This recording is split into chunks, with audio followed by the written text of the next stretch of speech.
আসসালামু আলাইকুম রহমতুল্লাহ। DS home YouTube চ্যানেলের পক্ষ থেকে আপনাদের সকলকে জানাই আন্তরিক মোবারকবাদ।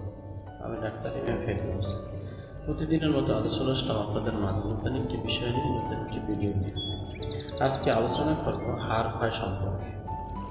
অনেক ভাই বোনদের আছে, মুরব্বীদের দেখা যায় পায়ের গোড়ালির হাড় ক্ষয়। আজকে পায়ের গোড়ালির হাড় ক্ষয় সম্পর্কে আলোচনা করব। তাই এই বিষয় সম্পর্কে যারা জানতে চান তারা আমার ভিডিওটি সম্পূর্ণ দেখুন। বন্ধুরা, হাড় ক্ষয় কয়েকটি কারণে হতে পারে। ভিটামিন এবং ক্যালসিয়াম জাতীয় খাবারের অভাবে হতে পারে, আঘাত লাগার কারণেও হতে পারে, পুষ্টির অভাবেও হতে পারে। যে কোনো কারণেই পায়ের গোড়ালির হাড় ক্ষয় হোক না কেন, আজকে যে ওষুধগুলির কথা বলবো, এই ওষুধগুলি যদি আপনারা ঠিক নিয়মিত সেবন করেন তাহলে আপনাদের পায়ের গোড়ালির হাড়ের ক্ষয় দূর হয়ে যাবে ইনশাল্লাহ। এক নম্বর যে ওষুধটির কথা বলবো, এই ওষুধটির নাম হচ্ছে মেডোরিনাম অনেম। এই মেডোরিনাম অনেম এই ওষুধটি 5 ফোঁটা করে প্রতিদিন সকালে খালি পেটে খাওয়ার আধা ঘন্টা আগে খাবেন।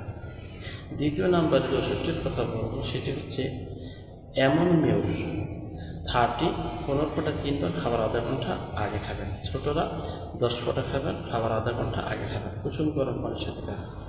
তৃতীয় যে ওষুধটির কথা বলবো, এই ওষুধটি হচ্ছে রাস্টক্স। এই ওষুধটি 15 ফোঁটা 3 বার খাবার আধা ঘন্টা আগে খাবেন। চতুর্থ নম্বরে আরও একটি ওষুধ আপনারা বায়োকেমিক খেতে পারেন। এই ওষুধটি হচ্ছে ক্যালকেরিয়া ফ্লোর 66। এই ওষুধটি 4টি করে ট্যাবলেট 3 বার খাবার আধা ঘন্টা পরে খাবেন। এভাবে যদি ওষুধটি আপনারা নিয়মিত 1 থেকে 3 মাস ধারাবাহিক খান তাহলে ইনশাআল্লাহ আমি গ্যারান্টি দিয়ে বলতে পারি আপনাদের পায়ের গোড়ালির হাড় ক্ষয় বন্ধ হয়ে যাবে ইনশাআল্লাহ। আশা করছি ভিডিওটি আপনাদের অনেক উপকারে আসবে। যদি ভিডিওটি উপকারে আসে তাহলে একটি লাইক দেবেন এবং বন্ধুদের সাথে শেয়ার করবেন। ভালো থাকুন, সুস্থ থাকুন আর দেখতে থাকুন ডিএস হোমিও ইউটিউব চ্যানেল।